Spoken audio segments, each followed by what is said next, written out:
BCCI को इस चीज़ को एक्सेप्ट ही नहीं करना चाहिए था कि पाकिस्तान के साथ मैच इंडिया करे। ये बहुत बड़ी हमारे ही देश में लोग गलती कर रहे हैं इस चीज़ को एक्सेप्ट करके। बीसीसीआई की इमोशंस मुझे लगता है ही नहीं उन 26 परिवार की तरफ। इतना ही कहूँगा, मल्टीनेशनल टूर्नामेंट जहाँ पर एसीसी या आईसीसी करवाती है, वहाँ पे किसी भी देश के लिए मजबूरी या जरूरी हो जाता है भाग लेना। देश की सरकार में बहुत महान और बुद्धिमान लोग बैठे हैं। उनकी जो फॉरेन पॉलिसी पर नज़र है वो मेरी और आपकी नहीं हो सकती। क्या ये बात खेल सिर्फ गेंद और बल्ले का खेल नहीं है। अच्छा, आपको याद होगा 1987 में जनरल जियाउल हक मैच देखने के लिए आए थे तो कशीदगी कम हुई थी। नफरत किसी मसले का हल नहीं है। सबको दिखाइए प्लीज, वीडियो दिखाया। ये जो नफरत बोई जा रही है देश में, ये नफरत किसी मसले का हल नहीं है। नहीं, किसके तरफ नफरत? आपको क्या प्यार है पाकिस्तानियों से? आपको पाकिस्तान से बड़ा प्यार है? अलग रखो। आपको पाकिस्तान से प्यार हो गया है, आप रोमांस कर रहे हो पाकिस्तान के साथ। नफरत है मुझे। हमें प्यार आपको नफरत क्यों नहीं है? ये जो मोहतरमा आपको नफरत क्यों नहीं है? प्यार है। मोहतरमा नहीं है, इनके हस्बैंड मोहतरमा नहीं है। ये शहीद शुभम द्विवेदी की धर्मपत्नी है। ठीक से बात करिए इनके साथ, उंगली दिखाई देगा ना करे। ये कह रहे भावनाओं से नहीं चलेगा। मौलाना रशीदी कह रहे भावनाओं से देश नहीं चलता। मैं कहता हूं उसी से चलता है। Vajpayee ji, good evening. सबसे पहले मिसेस द्विवेदी को सशक्त नमन। मैं अभिभूत हूँ इस लेडी ने मार्च 6 महीने पहले खोया हुआ है, और हमारे सामने यहाँ पे लूथरा जी, रशीदी जी और अतुल जी बैठे हुए हैं। मुझे इनकी सोच पे शर्म आ रही है कि ये, मैंने सोशल मीडिया में पढ़ा है, इस मैच से पाकिस्तान को 600 करोड़ रुपए करीब का फायदा होने जा रहा है, और वो पैसा कहाँ जाएगा? अभी IMF ने पैसा दिया, वो सारा पैसा आतंकवादियों के मुख्यालय को बनवाने के लिए दे दिया गया। इस पैसे से अगर कोई मिसाइल का इंडिया पे अटैक होता है और खुदा न खास्ता वो मिसाइल रशीदी जी या अतुल वासवानी या लूथरा जी के अभी भी बंद की जाए इसको, तब क्या इनको एहसास होगा? तब इनको एहसास होगा कि मैच जरूरी है, कि हमारे देशवासी जरूरी है, हमारा देश जरूरी है। और अभी आप सिंदूर चल रहा है, मुझे शर्म आती है। मुझे बीसीसीआई की सोच में शर्म आती है।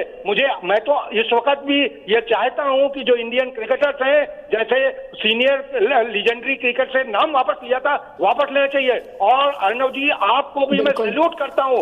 आपका अकेला चलो भाई चलो, 8 बजे से मेरा सही। वाजपेयी जी, और कोई चैनल इस पर चर्चा नहीं कर रहा है। सब कॉम्प्रोमाइज है, सब कॉर्पोरेट मीडिया है। बच्चू सिंह सैनी जी भरतपुर से बच्चू सिंह सैनी जी, बच्चू सिंह जी सैनी साहब भरतपुर राजस्थान से। मेरी आवाज आ रही है सर? आ रही है सर, आ रही है। आप क्या कह रहे हैं? आप देखेंगे इस मैच को? नहीं, मैं तो नहीं देखूंगा सर इसको। जो हमारे देश का ही भला नहीं होगा तो क्या मतलब इस मैच को देखने का? सही बात है। ये भावना है देश की, ये भावना है रशीदी जी। और आप जैसे लोग कहते हैं भावनाओं से नहीं चलती है। आवाज म्यूट है आपकी आवाज नहीं आ रही। जी नहीं सर, म्यूट नहीं है आवाज तो। नहीं, मैं रशीदी जी को बोल रहा हूँ जो उल्टा आपसे बोल। भी चलाओगे, आप भी देखोगे इस मैच को? कौन देखेगा? मैं नहीं देखूंगा, आप देखिए वहां पे। अरे ताली किसके लिए बजाएंगे? ताली किसके लिए बजाओगे? चलाओगे आप इसकी? क्या मैं नहीं दिखाऊंगा? मैं तो बॉयकॉट कर रहा हूं। अपने देश के लिए बजाएंगे, अपने देश के लिए बजाएंगे। आप बजाना तमाशा बना के रखा है आप जैसे लोगों ने। जनरल साहब कुछ नसीहत दीजिए इनको। जनरल साहब कुछ नसीहत दीजिए इनको, रशीदी जी को।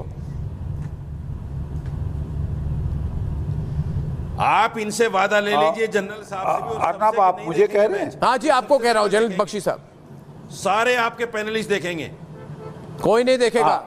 देखिए, मैं रशीदी दी को बताना चाहता हूं, सारे आपके पैनलिस्ट कि जब ये ऑपरेशन सिंदूर का वारदात हुई थी, पहले तो कश्मीर के हमारे सारे मुसलमान भाई बहनों ने वहां पे जो है, तमाम मुसलमान भाई बहनों ने वहां पे एक हड़ताल करी थी टेररिस्ट के खिलाफ। हमारी मस्जिदों में पाकिस्तान को कोसा गया, क्योंकि लोग समझ गए हमारे मुसलमान भाई बहन कि पाकिस्तान चाहता है कि उनके खिलाफ दंगे हों। वो जानबूझ के छेड़ रहा है कि जो इंडियन मुस्लिम्स हैं जो भारत के मुसलमान भाई बहन हैं उनका नुकसान हो, और वो समझ गए। और फिर देखिए किस मैग्निफिसेंट तरीके से पूरा देश इकट्ठा हुआ था। एक ही और ओवैसी साहब खुद हमारी जो है बात बताने के लिए गए थे बाहर। आज हम ये पूरी जो यूनिटी है उसको तोड़ने की कोशिश कर रहे हैं। किसने कहा ऑपरेशन सिंदूर खत्म हो गया? जब ये मैच चल रहा है और फिर लड़ाई शुरू हो जाए तो क्या करेंगे हम? बीच में मैच छोड़ के आएंगे? नहीं, ये कहेंगे भूल जाओ। बोलेंगे नहीं साहब हम तो अब ये कहेंगे भूल जाओ, भूल जाओ पहलगाम। ये इनका नया कैंपेन है, भूल जाओ पहलगाम।